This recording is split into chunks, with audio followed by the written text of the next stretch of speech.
Hello mga ka-live streamers! So, panibagong apps na naman ang ating pinagkakaabalahan.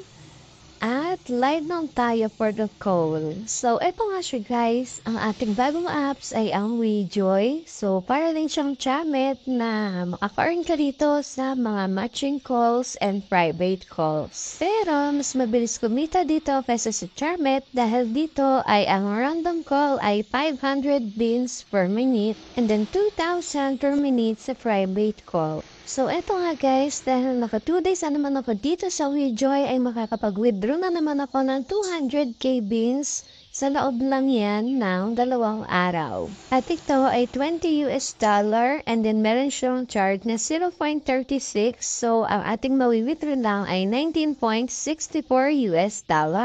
Since nakapag-withdraw na nga ako dito nung Wednesday ay ikiklik ko na itong Get Money para under review na siya ni WeJoy and then naghihintay na lang ako ulit na pumasok ito sa aking GCash. So ito nga pala yung aking first withdrawal sa WeJoy noong Wednesday and then sa loob nga lang din ng 2 araw ay nakaipon na po ng 128k beans. So ganito yung ginawa ko para ma-withdraw ko siya. Click lang natin itong beans.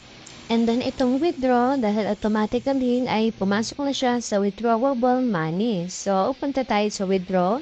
At dito nga ay nailagay ko na ang aking GCash account and then i-click lang natin itong Get Money. At pag na-click na nga natin to ay mapupunta na tayo sa Withdrawal Application Successful. So ito ay under review pa at hintay na lang natin na pumasok sa ating GCash. So merong magme-message sa atin kung ang ating withdrawal ay under review pa at kung ito ay nasend na sa ating GCash account. At dahil nag-message na nga si WeJoy na completed na ang ating withdrawal ay i-check natin ang ating GCash account. So open lang natin ang ating GCash. And eto na nga guys, nadagdagan na ang ating GCash balance at check natin sa transaction. So, pumasok na nga ang aking first withdraw kay WeJoy. Kaya naman kung isa ka rin sa gusto ng extra income, i-click mo lang ang link at gumawa ng account at ituturo ko sa iyo kung paano kumita ng pera dito.